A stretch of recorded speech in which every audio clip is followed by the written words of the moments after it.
बिस्मिल्लाहिर्रहमानिर्रहीम। अस्सलाम वालेकुम। जी हाँ नाज़रीन, मैं वकीम अहमद और आप देख रहे हैं मेरा ऑफिशियल यूट्यूब चैनल अहमद हर टिप्स। तो आज की इस वीडियो में मैं आपके साथ औलाद के हसूल के लिए एक ऐसा छोटा सा कामयाब मुजरब वजीफ़ा शेयर करने लगा हूँ जो कि अगर आप ज़िल हज के दिनों में कर लेते हैं तो सुबहान अल्लाह। लेकिन इस वजीफ़ा की ख़ास बात यह है कि आप ज़िल हज के बग़ैर भी ये वजीफ़ा कर सकते हैं। ये वजीफ़ा दोनों मियाँ बीवी ने करना है और ये वजीफ़ा 2 अंडे आपने लेने हैं और 2 अंडों के ऊपर 2 आयात जो कि मैं आपको बताऊंगा वो आपने लिखनी है, उस तरीक़ाकार से आपने करना है और वो अंडे आपने खाने हैं। तो इंशाअल्लाह अज़्ज़ा वजल अल्लाह ताला की ज़ात आपको साहिब औलाद कर देगी। मेरे चैनल पर काफ़ी ज़्यादा वज़ाइफ़ अपलोडेड होते हैं, तो फिर भी काफ़ी सारी ख़वातीन जो होती हैं वो मैसेज करके पूछती हैं कि सर हमें वजीफ़ा बता दें।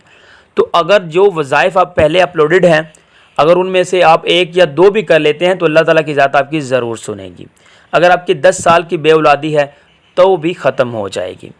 तो जी हाँ, वीडियो में मज़ीद आगे बढ़ने से पहले अगर आपने पहली दफ़ा हमारे चैनल पर विज़िट किया है तो काइंडली नीचे दिया गया रेड कलर का बटन प्रेस कर लें और बेल के आइकन को प्रेस कर लें ताकि इस तरह की नेक्स्ट वीडियो आप तक बआसानी पहुँच जाए। और काइंडली वीडियो को लाइक किया करें ताकि हमें थोड़ी सी मोटिवेशन मिल सके। तो आपने करना क्या है, आपने 2 देसी अंडे ले लेने हैं। अगर आपके पास देसी अंडे ना भी हों तो बाज़ार से जो अंडे होते हैं वो भी आप ला सकते हैं। तो आपने 2 देसी अंडे ले लें, सुबहान अल्लाह। उसके बाद आपने उसको बॉयल करना है, उबाल लेना है और उसके बाद छीलने के बाद आपने इन दोनों अंडों को अपने सामने रखना है और 2 इसके ऊपर आयात लिखनी है। सूरत नंबर 51, 51 नाज़ारियात। आपने ये जो सूरत है इसकी 2 आयात, आयात नंबर 47 और आयात नंबर 48 यानी कि 47, 48, 4-7, 4-8, ये दोनों जो आयात हैं आपने दोनों अंडों के ऊपर लिखनी है जो कि आपके पास उबले पड़े होंगे। उसके बाद आपने क्या करना है, एक अंडा जो है वो आपने ख़ुद खाना है, एक अंडा आपकी बेगम खा ले, या अगर आप फ़ीमेल ये कर रही है तो दोनों में अगर आप एक एक अंडा बेगम और शौहर ने दोनों ने खाना है। और उसके बाद आपने कुर्बत को बढ़ाना है। तो उसी रात आप क्या करें, फ़्रेश होने के बाद, गुस्ल पाक साफ़ होने के बाद आपने नमाज तहज्जुद अदा करनी है।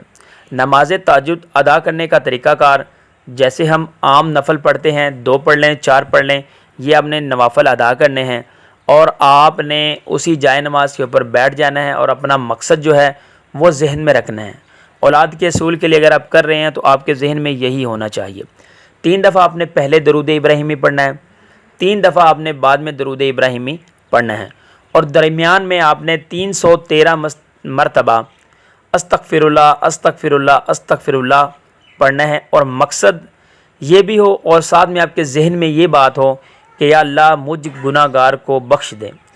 और उसके बाद जब आप ये वजीफ़ा कर लेंगे तो उसके बाद आपने औलाद के लिए दुआ फरमानी है। बुज़ुर्गान दीन ने बहुत ही ज़्यादा फजीलत बताई है इस वजीफ़े की। तो अगर आप ये कर लेते हैं तो अल्लाह ताला की ज़ात आपकी ज़रूर सुनेगी और आप साहिब औलाद हो जाएंगे। तो उम्मीद करता हूँ कि वीडियो आपको पसंद आई होगी। Thanks for watching.